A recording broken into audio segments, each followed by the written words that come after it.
Today we take a look at some amazing things about Air Force One. Number 10. Presidential symbol.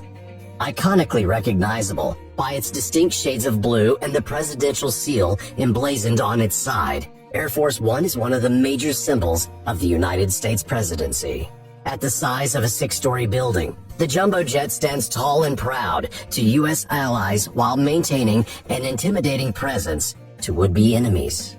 The brilliant blue across the top and more delicate shade of baby blue lining the underbelly of the plane come from a design inspired by First Lady Jackie Kennedy, as the latter color was a favorite of her husband, former President John F. Kennedy. This traditional color scheme has persisted into the modern age, but current President Donald Trump has stated that with a new set of Air Force One jets in the works, he believes this should be changed to red, white, and blue, and intends to do so.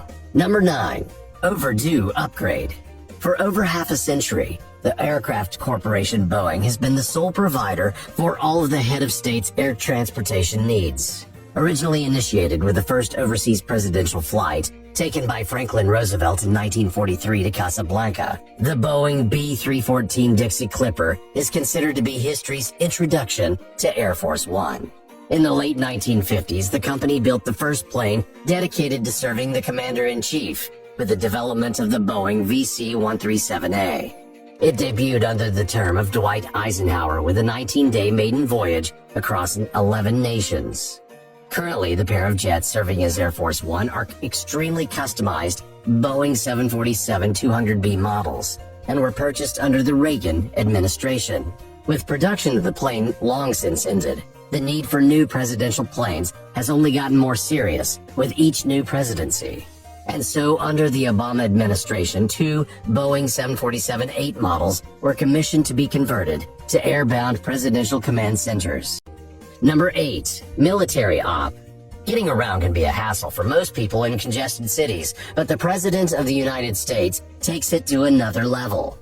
Upon leaving the White House, a helicopter will transport the head of state about 13 miles away to Andrews Air Force Base. Once aboard Air Force One, the plane is equipped with anti-missile flares and hidden electronic jammers for added defenses. The heavily shielded paneling of the jet, along with hundreds of miles of wiring, also protect Air Force One from an electromagnetic pulse, the common result of a nuclear explosion. Everything that occurs aboard the plane is considered confidential information, as an extra measure in guarding the secrets of the flying safe house.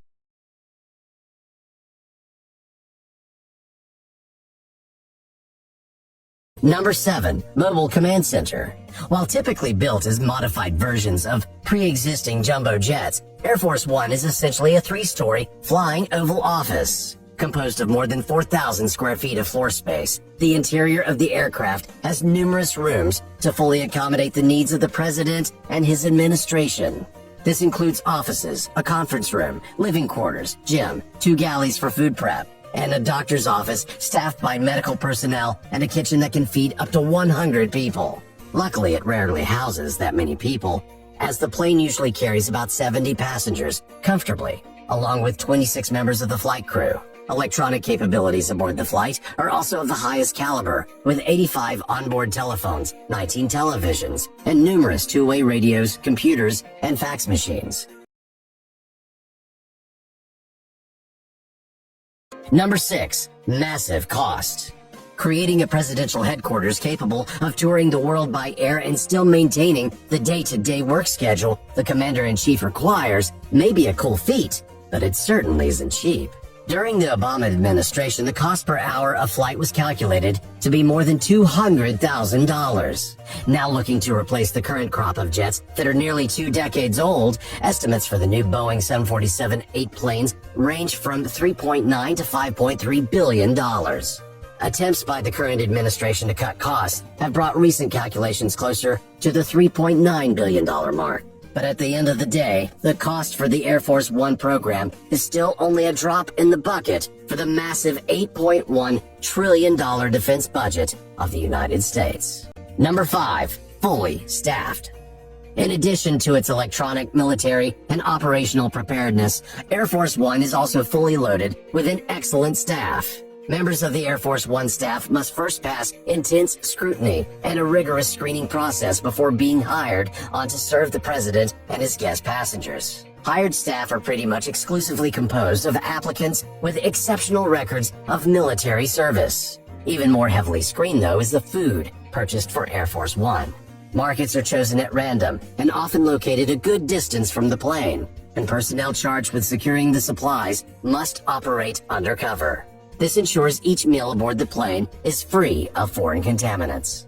This service staff belongs to an organization known as the Presidential Airlift Group, and they operate as part of the White House Military Office. Though they always maintain a sense of professionalism, ties between the president, the secretaries, and the members of his administration that travel with him, the Air Force One service staff typically strengthen throughout the presidency. Trust and fondness have a history of blossoming in this scenario due to the 24-hour first-class service they provide, especially in such a sensitive environment. As such, the final flight of the head of state's term in office rides a bit more like an emotional roller coaster than one of the safest, most advanced aircrafts known to man. Number 4. Flight features. Often considered an airborne White House of sorts, Air Force One is capable of playing that role for days, weeks, and possibly longer, thanks to some of its excellent required features. Theoretically possessing an unlimited range of flight, the presidential aircraft is equipped with mid-flight refueling technology, allowing Air Force One to gas up without ever having to touch the ground. A special fuel cap on the nose of the plane allows the fuel jet to fly ahead of the plane and pump the gas while thousands of feet in the air. This function was featured heavily in the 1997 film named after the subject of this video, starring Harrison Ford and Gary Oldman, giving audiences an in-depth reenactment of the process. In a controversial decision, though, President Trump has removed this emergency feature to cut costs for the upcoming 7078 amid some protests from Congress. In total, Air Force One can carry 200,000 liters of fuel, which can propel the jet up to a top speed of about 630 miles per hour. So while it is prepared for long-enduring tours, Air Force One is also adept at completing much speedier trips. Capable of cruising at 45,000 feet or more than 8 miles above the ground, these Boeing planes soar over normal commercial flights, which typically only fly at about 2/3 of that height. This makes it even easier to avoid any potential interference when combined with its radar-repelling technology. Thus, not only can Air Force One make both long tours and quick journeys, but it can do so in secrecy as well. Number 3. Call sign.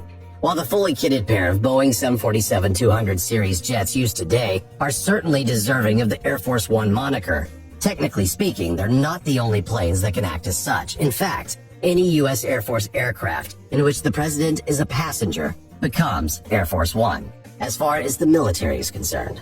Similarly, any Navy, Army, or Marine aircraft carrying the president are respectively known as Navy One, Army One, and Marine One. There has only ever been one Navy One recorded in history, as former President George W. Bush rode in a Lockheed S-3 Viking fighter jet to aboard the USS Abraham Lincoln, an aircraft carrier, in 2003. Arising as a solution to a problem first encountered with Dwight Eisenhower in 1953, this rule was established after an incident in which the similarly named flights of Air Force 8610 and Eastern Airlines Flight 8610 confused ground support and military officials. Henceforth, Air Force One was adopted, applied, and continues to be recognized nationwide as the presidential plane in the U.S. today. Number 2. The other presidential plane. As many assume from this business mogul's reputation, sitting President Trump had his own plane before entering the White House. In a 2015 interview, Trump bragged to Rolling Stone magazine that his private plane, a Boeing 757-200, coated in gold and Trump brand logos, was bigger than Air Force One, which is a step down from his plane in every way. In fact, though, Air Force One is the larger of the two by a wide margin. With its 4 engines compared to the private Trump jet's 2, the presidential plane is also faster and capable of flying further. About the only area in which Trump's private aircraft surpasses Air Force One is in sheer extravagance. Hosting features such as a movie theater, Rolls-Royce branded engines, and 24-karat gold-plated seatbelts, the president's personal plane isn't exactly focused on utilitarian functionality and high-grade security. making Air Force One the superior vehicle for protecting the head of state. Number 1. Ready to launch. Following up on the prerogative to remain as independently functional as possible, Air Force One never docks to a loading bay once it touches down at an airport. It doesn't even require the typical ground support equipment of normal planes, as the jet has a built-in staircase that projects and retracts from the lower deck doors. This can be employed when not wanting to risk the use of any potentially sabotaging staircases. Once it arrives, Air Force One doesn't move from its landing spot, as it remains ready to take off at a moment's notice. In the interim, all access to the plane is heavily monitored, and nearly everyone aside from the flight crew are denied the chance to even enter the proximity of the jet. Surprisingly, most high-ranking politicians are excluded from even visiting the plane without invitation from the head of state. And so, Air Force One stays ever vigilant and secure, prepared for any precarious scenario in which a president might find themselves.